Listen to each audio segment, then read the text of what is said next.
Hiya Glyn, really good session today with the chipping. Hope you found it helpful and beneficial on the golf course later on.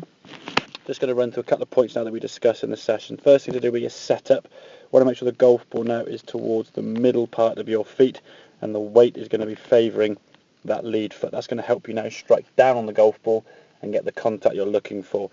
If we look on the left hand side, you can just see sort of your head's even sort of tilted at a slight angle there in an attempt just to try and get the golf ball up in the air. So as the club goes back, because history was showing a lot of golf balls whizzing low across the green, you can see now as you try to hit the golf ball, head leaning back, club's now going to strike the ground behind the golf ball as a result of this, and then a scoop to try and get the ball up in the air. You can see your left wrist now sort of breaking down, just trying to lift the ball up in the air, and you're basically lifting the club in the air because of this, and that means you catch the top of the golf ball, resulting in the ball whizzing across the green like a rocket.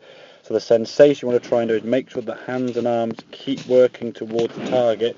We don't just try and lift the ball up in the air. So you see by keeping the weight on that left side, the club can now come back down.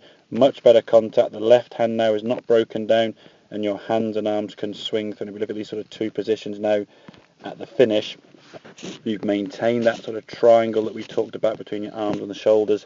A much better position. The weight is staying more on that lead foot.